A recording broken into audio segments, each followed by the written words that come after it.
Hoje eu vou falar sobre um setor que é praticamente imune às crises brasileiras. Hoje eu vou falar sobre o setor bancário, que no Brasil ele é muito perene e muito sólido.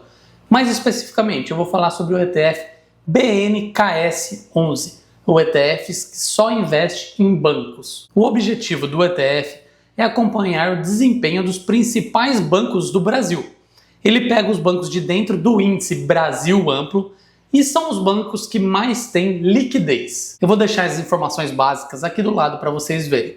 O ticker dele é BNKS11, tem 11 ativos em carteira, o patrimônio líquido é de 5 milhões, a taxa global é de 0,50% ao ano, o rebalanceamento é quadrimestral, não tem exposição cambial porque é em reais mesmo, o administrador do índice é a B3, o formador de mercado é o BTG, o imposto de renda é de 15% no ganho de capital, a liquidação é D+2. E esse ETF não distribui dividendos, ele é de acumulação, ele reinveste os dividendos recebidos. E agora eu vou deixar com vocês os principais ativos. Essa é a composição da carteira hoje, ainda não foi feito o rebalanceamento, vocês já vão entender por que eu estou falando isso. E o percentual de cada ativo está assim: Itaú com 22%, Bradesco com 20%, o BTG com 19%. Banco do Brasil também tem 19%, Santander 10% e o Banco Banrisul 3%. Eu até gosto do Banrisul e ele está muito pouquinho aqui dentro.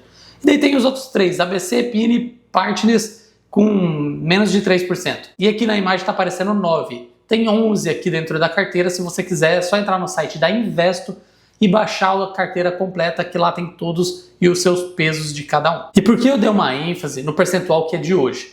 Porque esse ETF ele limita cada banco a um percentual máximo de 20%. Mas vocês estão vendo que tanto o Itaú quanto o Bradesco está acima de 20%. É porque desde a criação desse ETF, as cotas já se valorizaram.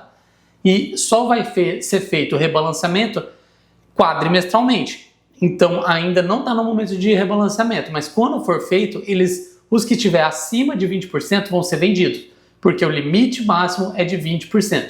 Isso é uma boa trava para que um único banco não domine a maior parte da carteira. Por exemplo, o Itaú chegar a 40%, nunca vai acontecer, porque o limite máximo para uma empresa ter, para um banco ter dentro desse ETF é de 20%. E isso é muito bom, dá uma diversificação muito maior para o ETF. Outra coisa importante de ser falada, que eu não acho tão favorável assim, é que apenas empresas listadas no Brasil estão dentro desse ETF.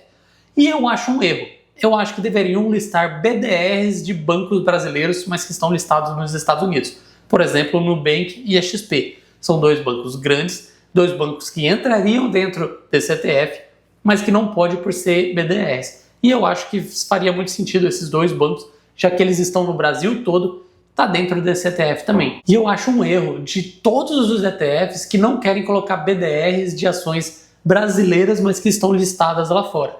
Eu acho que deveriam ter, todos os ETFs brasileiros deveriam aceitar BDRs, porque vai trazer empresas novas, empresas que estão listadas lá fora, que são boas, mas estão aqui no Brasil. Praticamente todo mundo usa essas empresas, então eu acho que vários ETFs deveriam começar a aceitar BDRs de ações que estão aqui no Brasil também. E para finalizar essa parte de informações, a ponderação é feita pelo valor de mercado das ações disponíveis para os investidores no modo geral.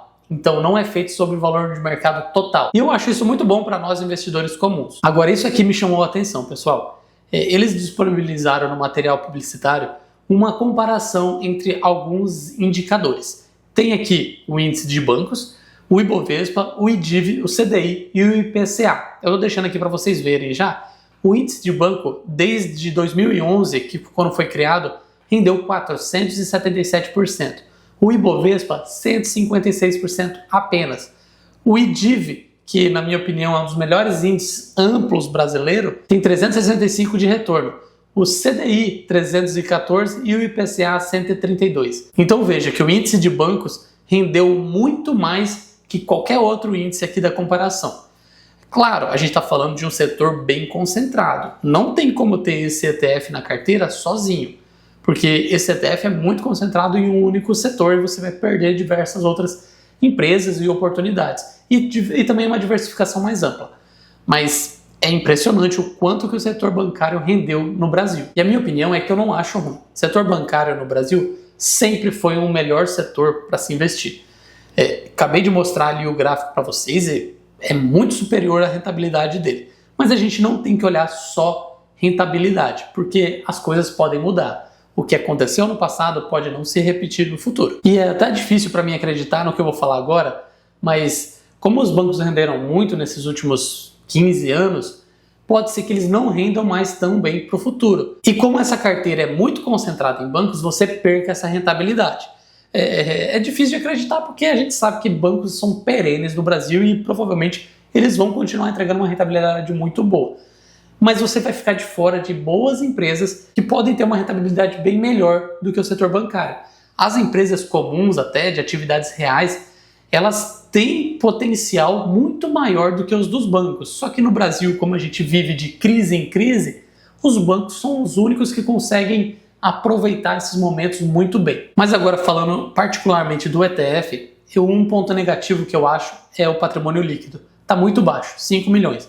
Só que esse ETF foi criado bem recente, não faz nem um mês eu acho que criou esse ETF. Se ele continuar ganhando investidores, continuar aumentando seu patrimônio líquido, ele vai ficar interessante para investir. Mas hoje eu não acho tão viável de investir. O patrimônio dele está bem baixo, o spread pode estar alto, eu não olhei, mas pode estar alto por conta desse patrimônio baixo. Então isso é uma desvantagem. E aí se você perguntar para mim, mas você investiria? Eu acho que cabe na carteira. Eu acho que eu até investiria. Ele seria mais um dos ETFs brasileiros que eu investiria. Hoje eu não vou colocar, mas eu poderia acrescentá-lo na minha composição. Mas é isso, ele vai ser um dos, porque sozinho eu não ficaria com ele. É muito concentrado no setor bancário e pode ser que o setor de bancário ande de lado daqui para frente. Ninguém sabe como vai ser o futuro. Então eu prefiro uma carteira mais diversificada. Por isso que sozinho ele não ficaria na minha carteira. Ele entraria como mais um dentro da minha carteira. Mas é isso por hoje, pessoal. Esse vídeo não é uma recomendação de investimento. Meu objetivo era explicar o produto BNKS11 e dar a minha opinião. Se eu conseguir fazer você entender e gostar dele, deixa o like, se inscreva no canal e comenta pra mim o que você achou desse novo ETF. Você investiria? Obrigado por assistir, pessoal. Te vejo no próximo vídeo. Até lá!